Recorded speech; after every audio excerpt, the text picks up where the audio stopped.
We're gonna fight. We're gonna fight. See, we've been getting along. He's trying to mess it up. Oh, baby, I'm sorry. And then she go talk about we are. It's an accident. Okay, I'm sorry. Let's start over. I'm not putting that in there. Hey y'all, welcome back to my channel. I want to say thank you so much for tuning in to a video here. If this is your first time coming across my channel, my name is Yosha and I focus on real talk, lifestyle, and reviews. And this is going to be a lovely February, y'all. I'm spending this month focusing on the topic of love in many areas of life, including self-care, self-love, love of your partner, love for your children, and even love in the YouTube community. So stay tuned. I have some awesome content coming this month, as well as some collabs with some awesome creators here in the YouTube world. But today, I'm going to be doing a recap, review, but not quite a spoiler, of this book, which is the 5 love languages, and my husband is going to join me because we both read this book together. I purchased this book out of Walmart because I felt like it could help me understand him better and kind of understand myself better. And the book was $14.39 at Walmart. Y'all can find this book cheaper on Amazon. Used, it's probably like $5 or $6 on Amazon. But after reading it, I really enjoyed the book. I feel like it helped to change my perception a little bit. It helped me to get a better understanding of where I was. I did some marriage talk videos. I will link them in the card above and in the description box down below, so y'all can check those out.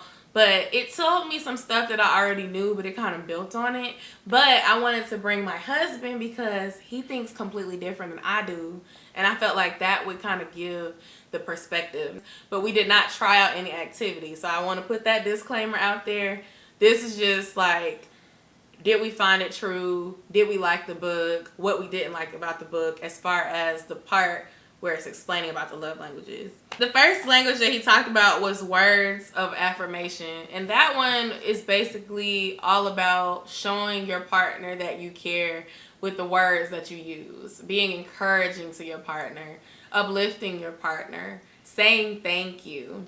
Showing appreciation with the things you say. Basically, people who thrive off of words of affirmation, they like to be encouraged. They like kind words. You don't want to be condescending. And that's how they sometimes show their love as well. Then he got into the next love language, which was quality time. So I know that sounds like self-explanatory, but literally not just being in the room with the person, but actually feeling like you spent time and connected with each other during that time together. You just want to be in the presence of your partner, and that makes you feel good. They like to have focused attention and quality conversation. Then he talked about receiving gifts. Receiving gifts was very self-explanatory. This is for people that likes tokens of appreciation and efforts to feel loved, because they like to be considered and they like to receive something tangible to express it. And it can be like, people that just like when people spend money on them. Then the 4th love language was, I think, acts of service. Yeah, acts of service. And acts of service is for people that like to be shown love by people doing things for them. If you say that you had a long day and you get home and your significant other has cleaned the house and cooked dinner for you, you feel heard and you feel special because they acted based on your expression of yourself. Your actions speak louder than words. You can encourage this type of person all day, but if your actions are the opposite, it won't mean anything to them. And then the final one was physical touch. And physical touch is like, you like to be embraced, you like kisses, you like hugs, and you like sex. So that one is kind of self-explanatory. So this book gives you a quiz that you can take online, and it'll give you your score or whatever. And so my score was like 1 apart from acts of service and quality time. Acts of service was higher by 1 point than quality time, and then Desmond's was just pretty much leaning towards affirmation, right? Yeah. So I felt like it was pretty accurate, and I'll say that it's been over a month since I read the book, and I've tried to incorporate a little bit of what I learned, and I feel like we've been getting along better. But I will also say that choosing my perspective in general with my life has helped the way that things are going too. You just have to kind of choose your perspective, and you have to find the appreciation in everything. And for a while, like, I had lost appreciation for my husband because of things that we were going through. And we both were feeling the same, but we just didn't seem to be connecting. And it was like, he felt unappreciated, I felt unappreciated. I felt unheard, he felt unheard. And we were trying to love each other the way that we would want someone to love us, without realizing that that was not how we work. Right. So this book, if anything, taught me that I have to focus on where we are now and kind of learn my husband again. The biggest thing that I agreed with was when the author discussed love and the concept of love, and how when you get a new relationship, you kind of get infatuated with the thought of having someone and being in love, and you're distracted because you're just excited about being in love. That infatuation phase wears off, and y'all really start to see the flaws. And at that point, the unhappiness sometimes comes in because you have sacrificed during the relationship when it was new and you didn't mind, or he has sacrificed during a relationship and you start to have those individual needs come back, and you're not willing to not have those things that you may have been passionate about before y'all were together. So it's like, it's kind of like becoming a parent. When you're a parent, when you initially have that baby, you're so infatuated. Like, oh my gosh, I made this beautiful baby. I love it so much. I just want to cuddle with it. I'm going to take pictures. I'm never going to sleep. I don't want to do anything but just hold my baby. And then finally, you know, when that excitement wears off, you still love your baby, but you still have your individual needs. You need your mommy time by yourself, or your daddy time by yourself. You need to have those self-care moments that don't include loving and caring for your baby, just so that you can have your individualism and have your sense of self. So in marriages, we often lose our sense of self because people lump you together. Like, oh, that's the Brocks, that's the husband and wife. You kind of lose your sense of self, and then when you're sacrificing and you're not expressing what you need, or you don't know how to express what you need to your partner, it can sometimes make y'all feel like y'all don't know each other anymore, or like you're not understanding, like, things have changed, I don't get it. Right. And things are gonna change. And so for someone like me, like, I'm a Taurus, I'm really stubborn, I'm really set in my ways, I don't like unplanned change. Our first year was really hard because so many things changed. And then my husband, he's a water sign, and I feel like he kind of goes with the flow.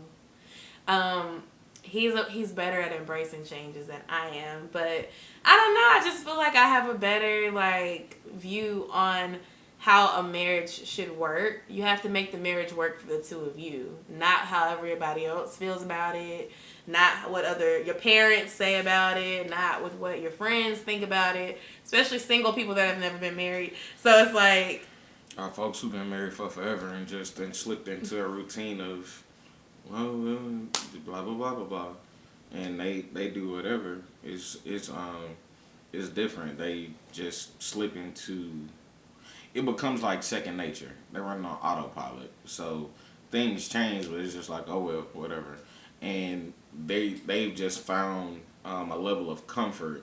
I'm trying to make sure. Is that glare on your glasses? I can't tell. Can you see? Yeah. Okay. It just becomes like they run on autopilot. It's just like the same routine day in and day out. Which, I mean, hey, if you get to that point and y'all running on autopilot and it works, I guess that's good. But when you're first starting, and for us, we're both in our 20s and still learning ourselves and in a relationship, you're going to have those changes. As you continue to grow, you continue to change in certain aspects of life in certain times. So those certain things that your partner, you have to be upfront about, but your partner kind of has to be willing to embrace that as well, if things are going to grow and continue to change, and y'all are going to get better as a couple. So what did you think about the book, babe? Certain aspects I liked. He touched on something in every chapter that could be beneficial based on where you fall in those categories once you do your testing. Um, to me, it was good. I feel like a decent bit of it more so than anything, even though he gave chapters that tried to focus on both sexes. I feel like it's still, like most other books, lean more so towards women than men. Just because traditionally, most of this stuff men are not even considered in our society. Emotions and the way you love and stuff, dudes don't really get that leeway very often. You're very, hey, protect, provide. There we go. I feel like at times the way they view love for men is very different and skewed in the way they view for women. Okay. And I feel like when he wrote, you kind of still write to that skew because most of those examples kind of hit that skew. He includes both parties, I get what but you I mean. feel like he leans more towards that feminine skew of how things should work. I will say this because it did seem like a lot of his examples, you can put them back on, it's fine. I felt like a lot of the examples did give that dynamic of a providing man and a traditional setting where the man kind of provided, and it didn't get into like our specific scenario, so you had to kind of connect the dots for yourself. Yeah, it became the traditional guy who works too much but makes a lot of money and wants to advance in his career, and the wife that doesn't appreciate beneficial, it. who's at home and maybe he's with the kids all day, or maybe he's just at home cleaning the house and cooking all day, and he comes home and is kind of dismissive or not very attentive to what she's doing or what she may need. And in that, it's like we kind of bypass the guy. The only one that I really saw that really did it was Words of Affirmation. Well, Words of Affirmation was that main one where it touched on he works very hard. I was about to say that, like, with the Words of Affirmation, when I was reading it, like, we had been arguing a lot. And when I was reading it, I was like, oh my gosh, this is my husband. That was it was the first chapter, but I was like, oh my goodness. But I felt like this is my husband. I felt like that was the only one that could really touch on a guy's perspective of what you go through. Everything else seemed to lean more so towards the feminine aspect. And we talked about, I kept talking about certain things. Every chapter I would read some and I'm like, yo, shit, this is not, it's something missing in these chapters. And it was really, now that I think about it, it was the aspect of, hey, you're writing this as a guy, from a guy's perspective, but not from a guy's perspective of, hey, as a guy, these things can be better to benefit guys. I don't mind reading a longer book if you're going to take time to dedicate to both sides of the relationship. So maybe there should have been like a part, you're saying maybe there should have been like a part where it kind of discussed like from the guy's perspective. From the guy's perspective of being, from the guy's perspective of a guy being hurt, like other than words of affirmation. Like you like alone time. Right. And there may be other men like you that like to be left alone. Well, here. And so maybe like solitude could be a love language for you, because sometimes as a guy, it's good to have your woman there in the presence. It's good to sit in the same room, but you don't have to say anything. That's quality time, babe. It's quality, no, because the way he wrote it was quality time where you're not looking at your phone and the TV's not on. And sometimes with guys, you can sit here and watch the game and your wife can just sit there on the couch, or you can be watching TV and you just kind of look over and you see your wife and it's cool. Like it's nothing else going on. It's not that she has to be looking right at you in your eyes, because that's a girly type thing. It is, and it becomes one of those things of, I remember seeing on social media a couple of months ago. I was just gonna say, I think your secondary is quality time. Yeah, but it's not quality time in a way. It does, and it doesn't have to be, because if you read between the lines, he gave that example. But quality time for you just means like making a memory with a friend or your family, like or for just, you, like for Christmas, you wanted to spend time with everybody. Yeah, that screams you like quality time. It's not that you had to do anything or spending the money or whatever. It was just being there and seeing them. Exactly. So you do like quality time, but you just like it your way. It doesn't mean that you have to necessarily and we did spend, and then he talked about quality quality discussion, and we hit a lot of that. And that was good. So that's why I would say like quality time might be your secondary, but just not exactly how he explained it. And that's fine. Well, no. All I'm saying is he wrote it. The skew he wrote it at is not something that you would traditionally see as a guy. Like it becomes like I was saying I saw on social media where somebody was saying, well, pornography kind of killed love for guys, and this guy chimed in and he said, yeah, and some of these soap operas and love movies killed it for women. What he wrote from seems to be the typical, and not being cultural or not trying to take a shot, it seems to be the Tyler Perry play / movie. The woman who, the guy who makes too much money. I was gonna say not Tyler Perry because it seems I'm gonna say I feel like it was written from the Caucasian heterosexual male and woman experience, and the issue of the problem being we have enough money, we have enough food, we have enough this, we have enough that, but yes, for everything he does and everything he can do in this one area, he's lacking, and I don't feel appreciated or happy. I feel like that's where a lot of those stories came from, is that he's a great guy. He does everything, but in this area he does this, and now we find ourselves in counseling, which counseling is not a bad thing, and I'm not attacking it for that. But in all of the stories, a lot of people don't have that opportunity. Yeah, you don't have that opportunity. So I get what you mean. And then I will say this. The book is a lot of him recalling his experiences as a counselor, and not as him being married. Because he's married, but he's talking about how he helped other married couples. And that's where I kind of had an issue. So his stories may be coming from the perspective of his clients, which would indeed be those wealthier, heterosexual Christian, because he's Christian. Yeah, there were a lot of God references and most of the stuff you talk about and you hear in the book or read in the book, not here, but are from the Christian aspect of it. Became, for me as a guy, understanding the marriages that I've seen both in my former job, seeing my parents be married, seeing my mom be married a second time, I got to understand a marriage from an African American and person of color standpoint. Yeah. And that person of color standpoint may not be, and I'm not trying to discourage anybody from doing this. You have to read that and understand the bits and pieces you take from it. Take the bits and pieces of, I might not fit in the example, but the portion he's explaining before the example can be beneficial. Mm-hmm. You just have to continue to keep learning each other. Yeah. And loving each other despite of. I watched this video from Wife Life's channel. Shout out to her. Her name is Ryan. Her content is amazing. Yeah. But she did a video about submission. I'll link that down below. It was kind of discussing how sometimes we feel like our husbands don't deserve for us to submit to them because they made a mistake or they made a bad decision or they've done something to hurt us and it's changed the trust dynamic. And when she said it was like she was speaking to me because that's how I felt and that's how I was treating my husband.